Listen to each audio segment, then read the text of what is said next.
Hi everybody, I'm Natalie with Missouri Star Quilt Company, and today I have a fun quilt to teach. It's called Rosewood Stars, and it's a lot easier to make than it looks, so let's get started.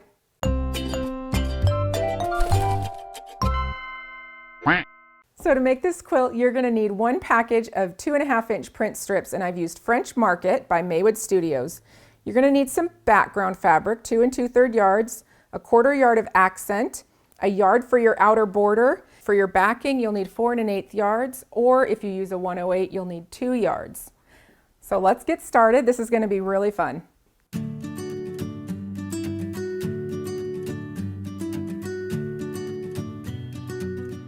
All right, so this is the block that we're going to be making today, and it's made up of 2 really fun units and then a block in the middle, and you'll see we've made 9 of them from our little strip set.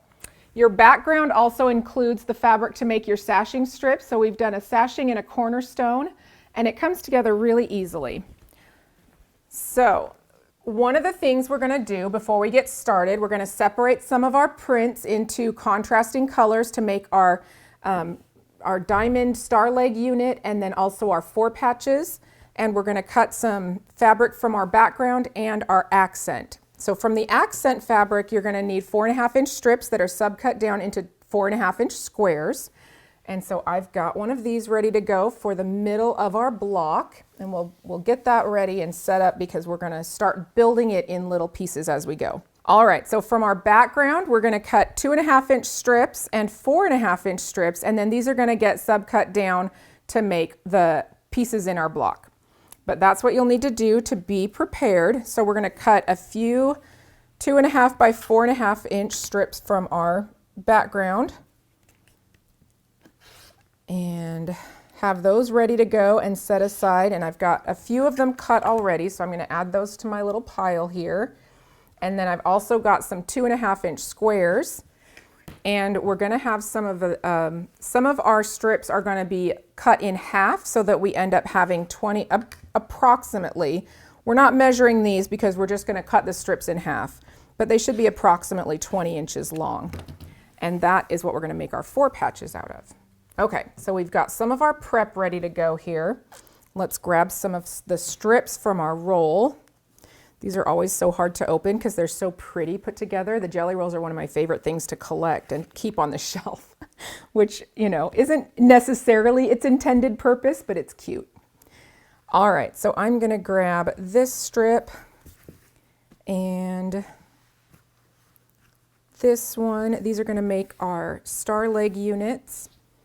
And then I'm going to pull, let's see, I've got this pretty floral in here somewhere. There it is. That one, and then we've got this pretty green one. And you can make all of your matches and sets ahead of time so that when you get ready to sew, everything is lined out and you can just sit and enjoy the process.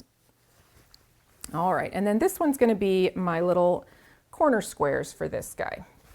So I've got those pulled apart. I'm going to set this aside. This one I'm going to cut down into 2 1/2-inch squares. Sorry. Getting my strips and squares mixed up today. Have these set aside and ready to go. And then these ones get cut down into the 20-inch lengths, or essentially just cut in half. And all I'm doing is stacking them and then cutting off the fold. And that gives me the pieces that I need to make my 4 patch strip sets. And this is all just prep, and then we'll get into the stitching. Okay, then these guys, these strips that make up the star leg, they're going to be cut into 6 1/2-inch strip segments. So I'm going to start by stacking them and just trimming off my selvage here. And then I'm going to use this ruler and go lengthwise to 6 1/2. And you will need 4 of each to make a block. So 8 strips total, but I've got some of these cut already. Actually, I have some units already made because of the magic of YouTube. So what we're going to be making now is this unit. And it's made up of our two 6.5-inch strips, and then we're gonna snowball these corners, but we have to make sure that they go in opposite directions. So what we'll do, and the easiest thing for me to do, and I would pull out my diagram or my pattern and just lay out all of my strips. I'd line them up in little piles, and then I'm gonna draw the line or press the line or eyeball it or use your diagonal seam tape. But what we're gonna do is sew from corner to corner, and we're gonna lay it down and make sure that we are drawing our lines and setting them up so that we're set for success. And these two go this direction, and then this other side goes the opposite direction. So as long as they both go opposite directions, but on the strip set itself, they go the same way, top and bottom, then you will have beautiful star legs, and it's all gonna come together really nicely. All right, so I'm gonna draw the line diagonally right across this direction, and we're gonna make sure that these all go the right way. I've got some of these drawn already, so I'm gonna line that one up so that they match. And then these two are gonna go opposite, and I'll line these up, and then we're gonna sew on the line corner to corner on both strip sets. So let me take these to the machine, and we'll get these stitched up. So we are stitching from corner to corner diagonally on the line.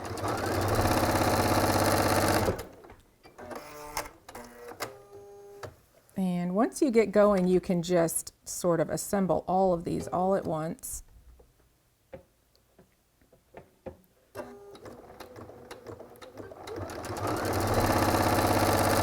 But whenever I'm making a new quilt for the first time, I like to make one block, and then after making that first block, you kind of work through the kinks. And one bit of advice that Mom always gives is to start with the fabric that you like the least, because then if you've made a mistake, you haven't lost your favorite fabric. And this quilt really only uses about 31, I think, of the 40 strips, so you have a few extras to play with. So I'm gonna finish these, and then we will get back to the next part.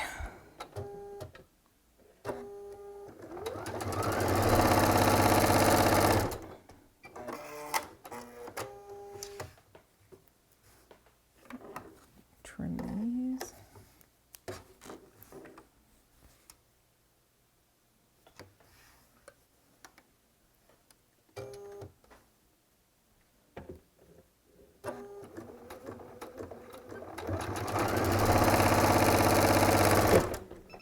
Oh. Alrighty, so now we're going to trim these away. It's a trim and flip, so I'm going to cut these off.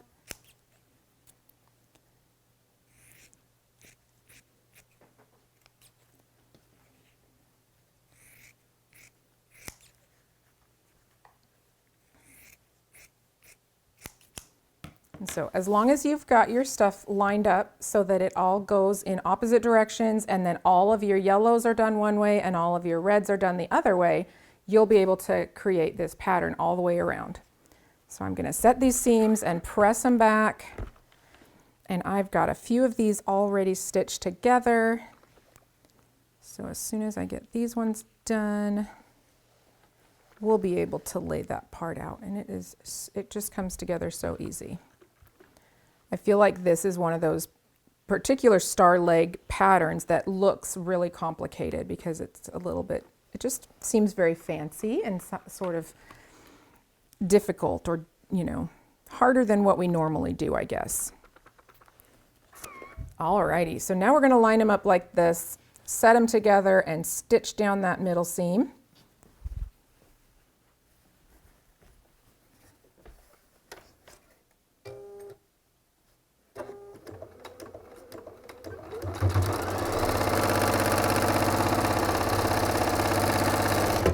There we go. And if you're really lucky, your sewing machine will do exactly what it's supposed to do. Set the seam and then press it back.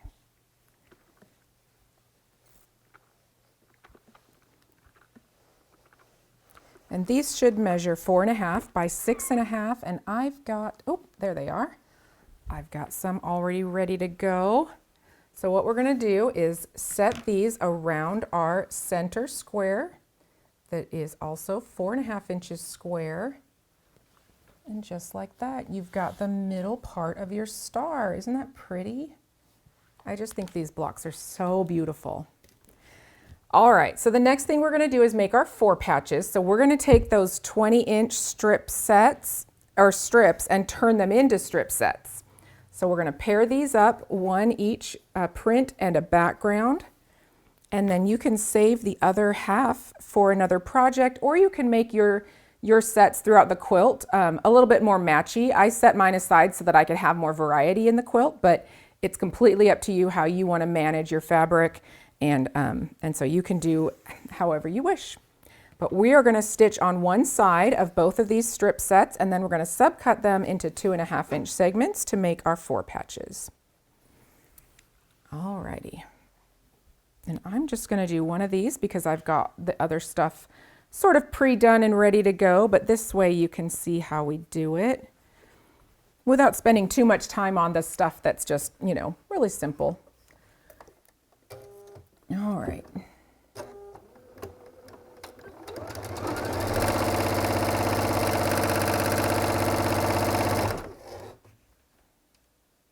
Keeping it all lined up. Sometimes when you've got a long strip, you just have to take a pause and reset and then keep going.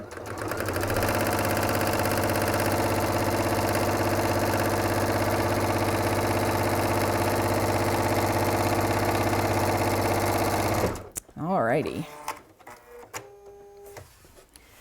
Now it's entirely up to you if you want to cut or press first. I like to cut first and then press them open.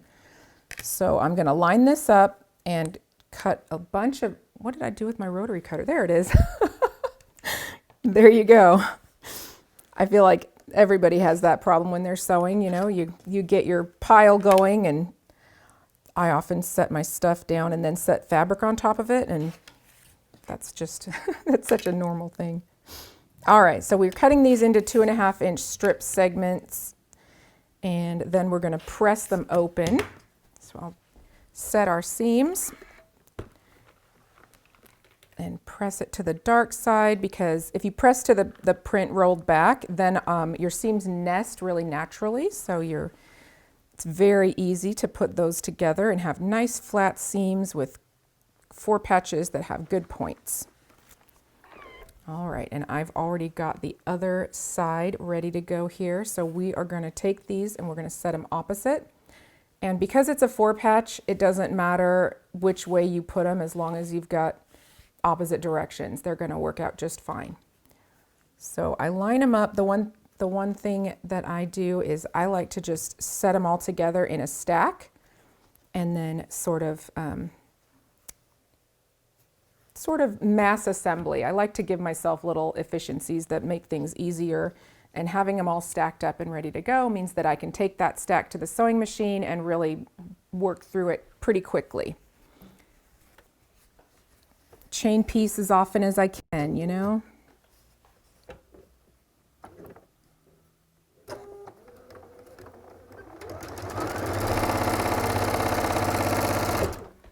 All right.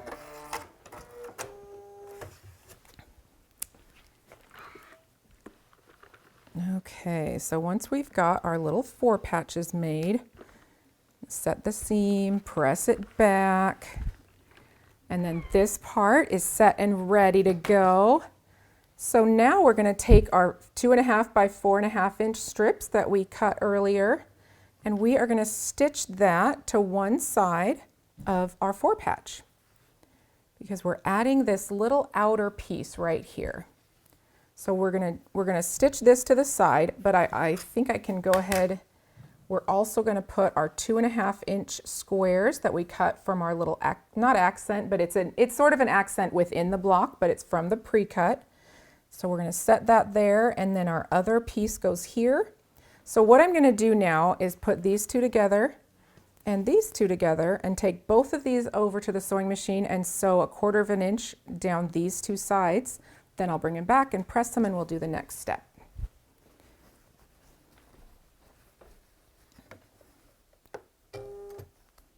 All right. As long as your 1/4 inch is pretty consistent on this block, it doesn't really matter if it's wide or narrow. Just want to make sure that they are the same. Consistency is key here.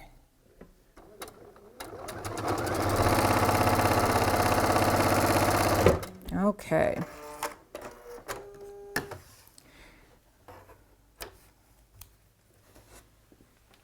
We're going to take these to the iron, set the seam, and roll it back.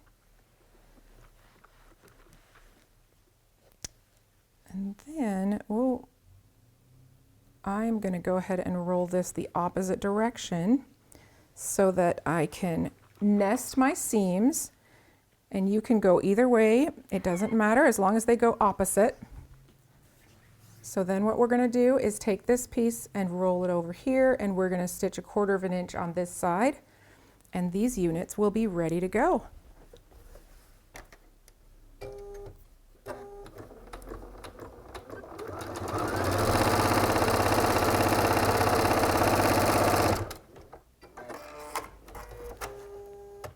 Okay.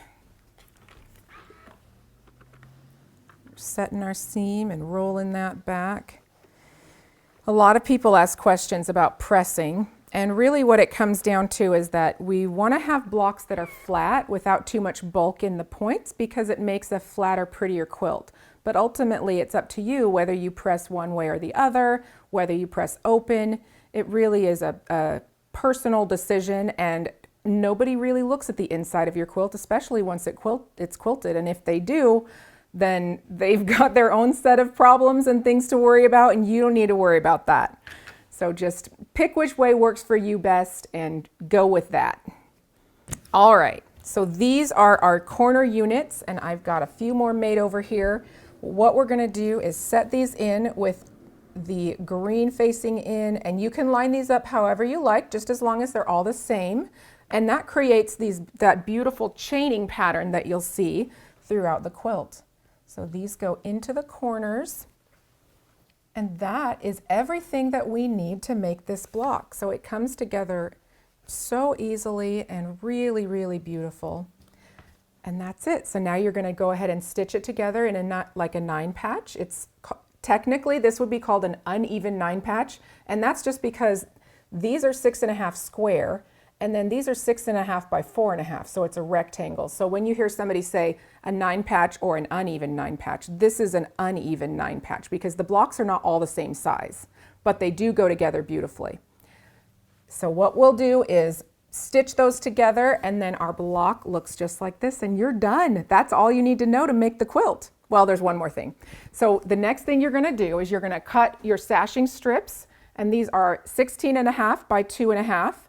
And then our cornerstones are also 2.5, and these come from a strip in your roll.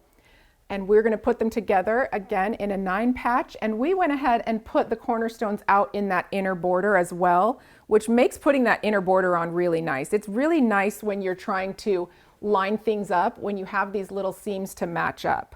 So then it comes together and it creates that really beautiful chain all the way throughout the quilt.